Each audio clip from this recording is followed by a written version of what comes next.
وبيبدأ فيلمنا في سيول، وبالنسبة للوقت فبالتحديد بنكون بعد منتصف الليل، والمكان بيكون هادي تماما. وفي الوقت ده بتظهر بنت بتكون لسه خاربة من الشغل في وقت متأخر زي ده، وعلشان كده بيجي الشاب شهم اسمه دو وبيعرض عليها انه يوصلها لأقرب مكان، ولكن البنت بترفض وبتسيبه وبتمشي وهي بتتكلم في التليفون. ولكن بعد خطوات من مشي البنت دي بتسمع صوت جاي من عربية تانية، وده بيكون صوت شخص بيستغيث. فبترجع البنت دي خطوات لورا، وساعتها بتتصدم ان في شاب بينزف في العربية وبيطلب المساعدة من اي حد. وقبل ما البنت تهرب بيظهر دو وبيسحبها للعربية وبيقتلها، وبعدها بتوصل الشرطة للمكان.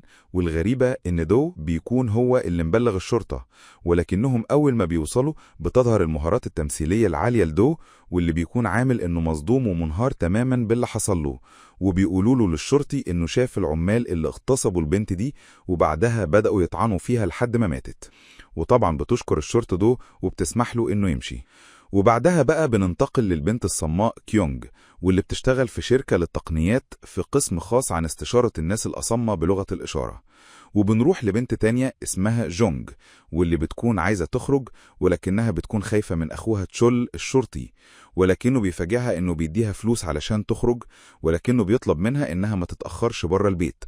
وساعتها بتفرح جونج جدا وبتودعه وبتمشي. وفي الشركة عند كيونج بتكون قاعدة وسط زمايلها بعد انتهاء ساعات العمل، وعلى الرغم من انها صماء إلا ان كيونج بتكون فاهمة اللي غيرها بيقوله، وده عن طريق حركة الشفايف. وساعتها بتعرف ان المديرة بتقول للموظفين انهم هيتعشوا النهاردة مع بعض ومع واحد من عملاء الشركة. وهنا بتكتب كيونج رسالة على تليفونها وبتديها لزميلتها علشان تقراها للموجودين. وساعتها بنعرف ان كيونج بتقول لهم انها عايزة تروح معاهم العشاء ده. وهنا بتبص لها المديرة وبتقول لها ان ما عندهاش مانع. وفعلا بيروحوا موظفين الشركة ومعاهم كيونج، ولكن على غير توقع كيونج ان كتير من الموظفين بيفضلوا يسخروا منها ويتريقوا عليها وعلى حالتها. وهي بتكون فاهمة كل ده، ولكنها مش قادرة ترد، ولكنها هي كمان بتستعل ان محدش فيهم بيفهم لغة الإشارة، وبتهزقهم كلهم بإيدها ومش غير حتى ما يفهموا هي بتقول ايه. وبعد العشاء بتروح كيونج لمامتها الاتيليه اللي بتكون شغالة فيها، وبتكون مامة كيونج هي كمان صماء. وفي الوقت ده ولما بتطلع مامة كيونج علشان تركب معاها العربية، بنلاحظ ان دو بيكون بيراقبهم هما الاتنين، وبيفضل ماشي وراهم لحد ما بتنزل مامة كيونج وكيونج من العربية، وبيكون رايح علشان يطعن مامة كيونج. بس هنا بتظهر جونج في الشارع، وده بيخليه يداري السكينة ويتراجع عن قراره. ولكن بعد ما جونج بتمشي شوية في الشارع وبتبعد عنه، بيجري دو وراها بأقصى سرعة. وهنا لما بيكلم تشول أخته في التليفون بيتفاجئ إن تليفونها اتقفل، فبيقلق جدا عليها وبينزل علشان يدور عليها. وأثناء ما هو ماشي بيخبط في مامة كيونج وبيعتذر لها جدا. والناحية التانية بتكون كيونج خلصت مشوارها وماشية رايحة لمامتها، ولكنها بتلاقي جزمة في الشارع وبتسمع صوت بنت بتطلب المساعدة. ولما بتقرب من المكان اللي جاي منه الصوت بتلاقي جونج ودو جوه بيعذبوها، فبتدخل كيونج علشان تساعدها، بس دو بيجي وبيهدد كيونج بأنه هيقتلها. وهنا وبأقصى سرعة بتهرب كيونج ودو وراها، وبتوصل كيونج للجراج اللي فيه عربيتها وبتقدر انها توصل لها وبتركب.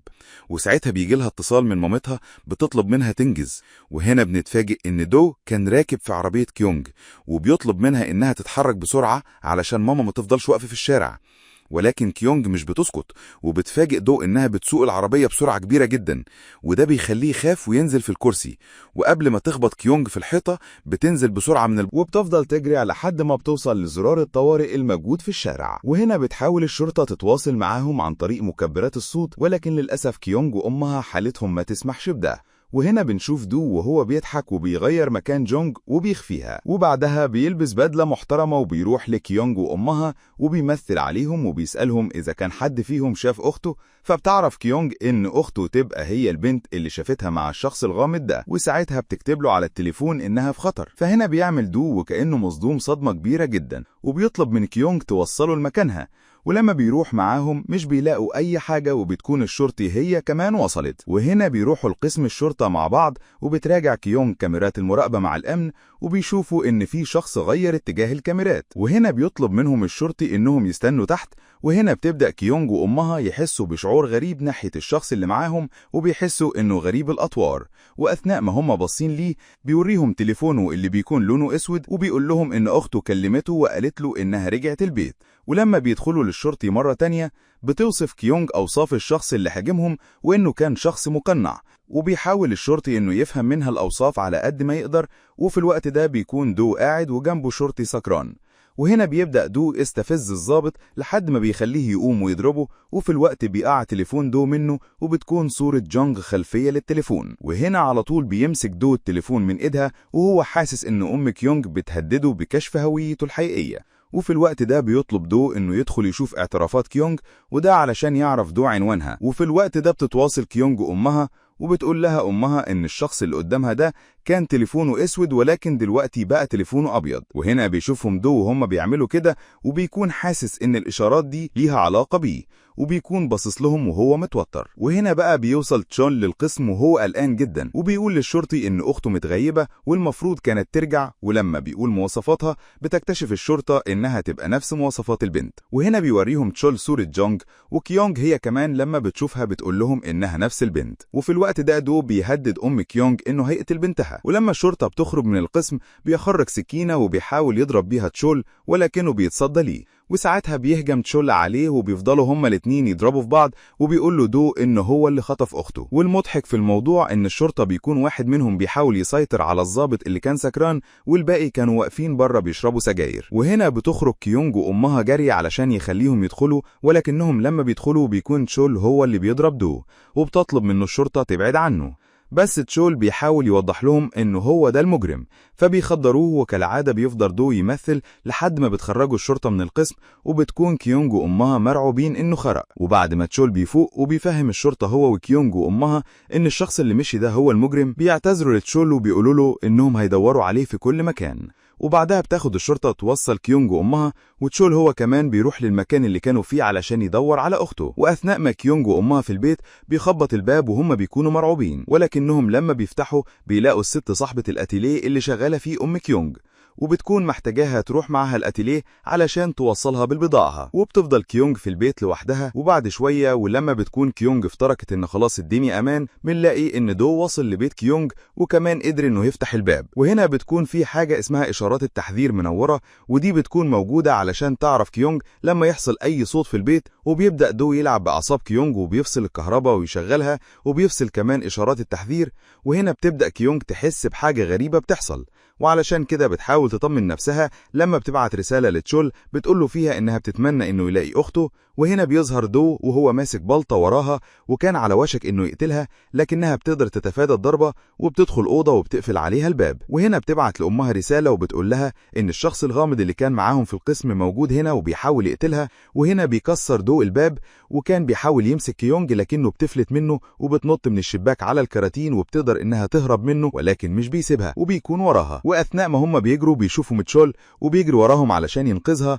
وبعد ما تجري كيونج كل الجري ده بتوصل لنهاية كوبري وما بيكونش فيه مفر، وبيوصل دو هو كمان، ولكن هنا تشول هو كمان بيوصل لهم علشان يحميها. وقبل ما يقرب منه بيحط السكينة في رقبته وبيهدده إنه يقرب، وبيبعت له المكان اللي المفروض جونج موجودة فيه، وبيقول له لما يوصل هناك هيقول له هي فين بالظبط. وهنا بيبص تشول لكيونج وبيقول لها دو إنه يقدر يختار بين أخته وبين كيونج، فبيبص تشول ليها وبيعتذر لها جدا وبيروح جري على المكان اللي دو بعته له.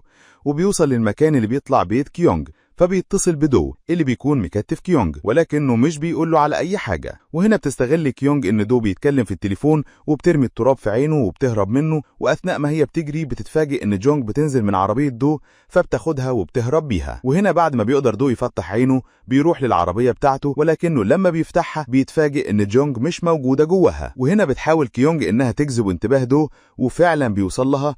وهنا بتشغل الأنظار اللي في الشارع وبعدها بتطلع تجري بأقصى سرعة عندها، وبتكون سابت تليفونها مع جونج اللي بتتصل بأخوها. والناحية التانية كيونج كانت بتجري بأقصى سرعة عندها وفي اتجاهها للحي التجاري. وفي نفس الوقت بتوصل الإسعاف اللي بيكون تشول كلمها، وبتيجي تاخد جونج بعد ما بيكون اطمن عليها، وبتقول له أم كيونج إن بنتها جريت في اتجاه الحي التجاري.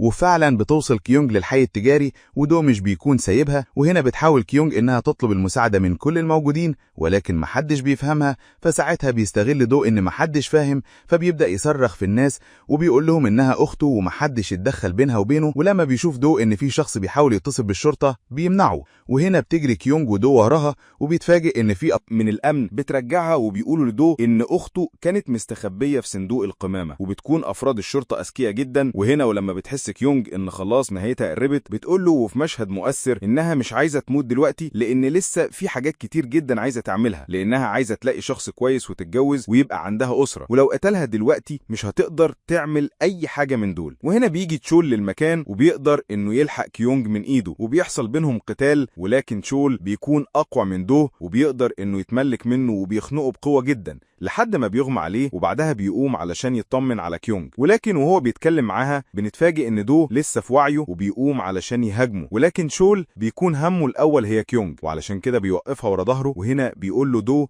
انه في الحالة دي هيقدر مامتها، وفعلا بيخرج دو علشان يدور على مامتها، ولما بيلاقيها وبيقرب منها بتجري عليه كيونج، وبحركة ذكية بتطعن نفسها وهي قريبة منه وقدام الناس كلها. وساعتها الكل بيشوف دو المجرم اللي لما بيبص لكيونج بيتصدم لما بيلاقيها بتضحك، وبنعرف ان مش شرط علشان كيونج انسانة بسيطة تبقى مش هتقدر تجيب حقها. وهنا بتوصل الشرطة، ولكن دو بيكون خرج عن السيطرة وبيكون عايز يجري على كيونج ويقتلها. بتضربه الشرطة بأكتر من طلقة، وبيتدخل شول وبيبعدوا عنها، واخيرا بيتم انقاذ كيونج وامها. وبعد مرور الايام بنشوف كيونج وهي قاعدة مع مامتها على البحر، وبيكونوا مستنين جونج اللي بقت صديقة مقربة ليهم، وبيجي معاها تشول اللي بيحاول انه يكلمهم بلغة الاشارة، ولكنهم بيضحكوا عليه لان الحركات اللي بيعملها ما بيكونش ليها معنى. وبكده بيكون انتهي فيلمنا. ما تنسوش تشتركوا في القناة وتكتبوا لينا تعليق لو حابين ملخص فيلم من اختياركم، وتفعلوا جرس التنبيهات علشان يوصلكم كل جديد من القناة.